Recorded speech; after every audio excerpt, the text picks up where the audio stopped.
열린교회 성도 여러분 안녕하세요. 3월 19일 매일 성경 묵상 함께 하겠습니다. 오늘 묵상할 말씀은 마가복음 13장 1절에서 13절의 말씀입니다. 함께 읽겠습니다. 예수께서 성전에서 나가실 때에 제자 중 하나가 이르되 선생님이여 보소서 이 돌들이 어떠하며 이 건물들이 어떠하니이까. 예수께서 이르시되 내가 이 큰 건물들을 보느냐 돌 하나도 돌 위에 남지 않고 다 무너뜨려지리라 하시니라.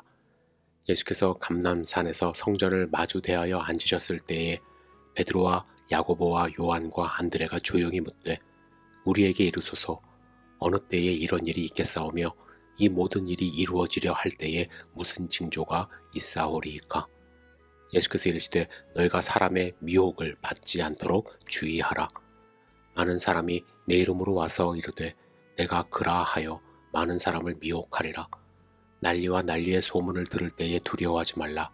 이런 일이 있어야 하되 아직 끝은 아니니라.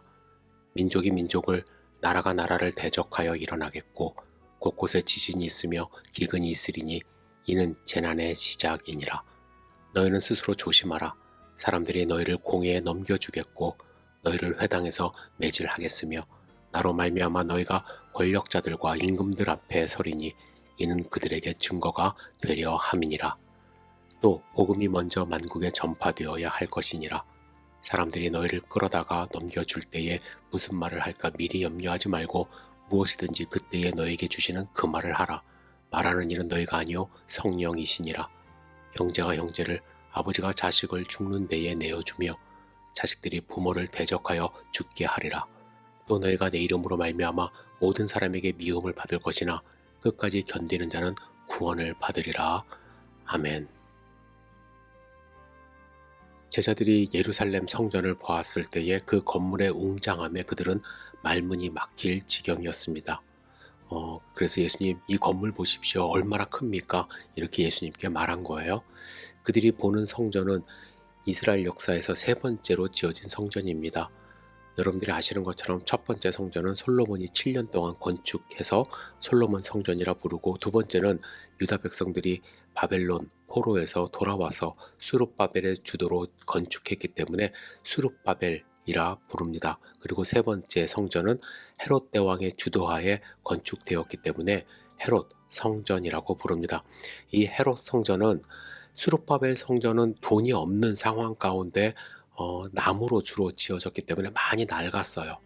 이 상황 속에서 헤롯은 유대인이 아니잖아요. 그래서 유대인들에게 환심을 사기 위하여 자기 돈을 많이 들여서 성전을 짓게 한 것입니다. 그래서 웅장하게 돌로 지어주고 있었습니다. 이 헤롯 성전은 기원전 19년에 착공되어 예수님께서 공생애를 보내실 때도 여전히 짓고 있었고 예수님이 십자가에서 돌아가신 이후에 그리고 승천하신 이후에도 30여 년 동안 더 지어져서 63년경에 완공이 되었습니다. 그러니까 무려 약 80년 동안 지어진 것입니다. 그리고 이 성전의 터는 예루살렘 전체 면적의 6분의 1에 달할 정도로 넓어졌고요. 성전 주춧돌 하나의 크기가 가로 7.3m, 세로 1.2m나 될 정도로 웅장한 크기였습니다. 유대의 역사가 요세푸스에 의하면 흰색 돌로 지어진 성전은 각각의 돌들이 서로 엇갈려 있어서 멀리서 보면 마치 성벽이 파도가 있는 것처럼 아름다웠다 이렇게 묘사하고 있습니다. 또한 로마의 역사가 타키토스에 의하면 성전은 황금으로 장식된 백색 대리석의 거대한 산과 같았다라고 찬양하기도 했습니다. 제자들이 성전에 대하여 그 크기의 웅장함과 그 내용의 화려함에 놀라서 예수님께 질문했을 때 예수님의 답변은 더 놀랍고 충격적이었습니다. 예수님 뭐라고 말씀하십니까? 내가 이 큰 건물들을 보느냐? 돌 하나도 돌 위에 남지 않고 다 무너뜨려지리라 하시니라. 예수님이 예루살렘 성전을 보시면서 성전이 무너질 것을 예언하셨습니다. 그래서 몇 명의 제자들은 도대체 너무나도 궁금한 거예요. 말세가 되어야 이 성전이 무너질 것 같은데 그때가 언제인지 그리고 어떤 징조가 있을 것인지 예수님께 따로 물어보러 왔습니다. 저라도 궁금해서 제자들과 같은 반응을 보였을 거예요. 그런데 예수님은 그때가 언제인지 정확하게 말씀하지 않으셨어요. 그래서 이때에 대하여 우리의 궁금증이 더해갑니다. 사실 역사적으로 보면 로마에 의하여 약 70년경에 예루살렘 성전이 다 무너집니다. 그 역사적인 사건은 이미 과거에 일어났고요.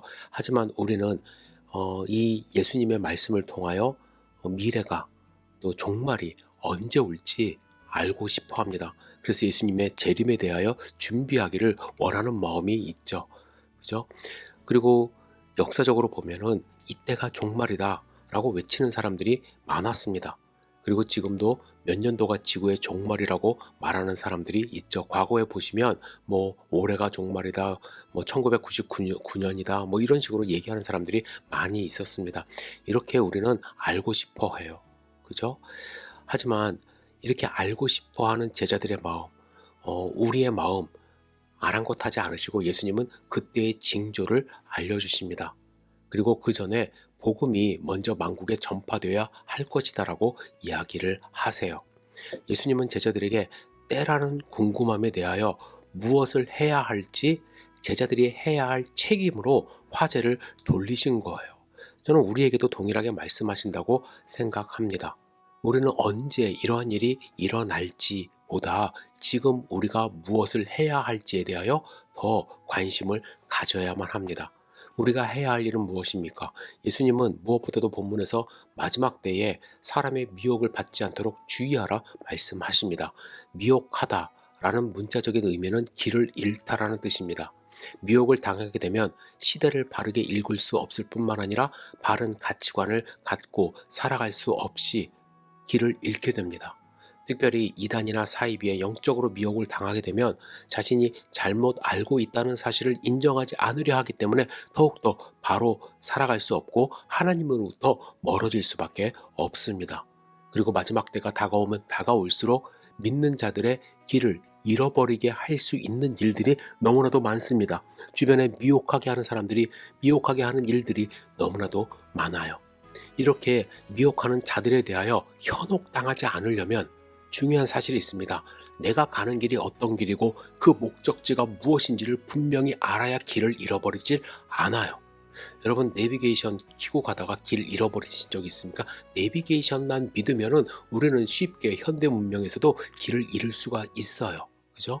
하지만 진리이신 하나님의 말씀을 우리는 붙들고 나아갈 때 말씀 속에서 주시는 예수님의 음성에 귀를 기울일 때 우리는 결단코 길을 잃지 않고 하나님의 나라에 도달할 수 있게 되는 것입니다. 여러분 오늘도 미혹하는 소리 들지 마시고 주님의 음성에 귀 기울이시는 소중한 하루 되시기를 주님의 이름으로 축복합니다. 기도하겠습니다. 전능하신 주님, 오늘 하루 온전히 주님께 의지하며 드리기를 원합니다. 주님, 우리를 보살펴 주시고 우리와 함께 동행하여 주시옵소서. 미혹해 하는 어떠한 소리에도 귀 기울이지 않도록 인도하여 주시고 오직 주님만 바라보며 승리하는 삶 살 수 있도록 인도하여 주시옵소서. 예수님의 이름으로 기도드렸사옵나이다. 아멘.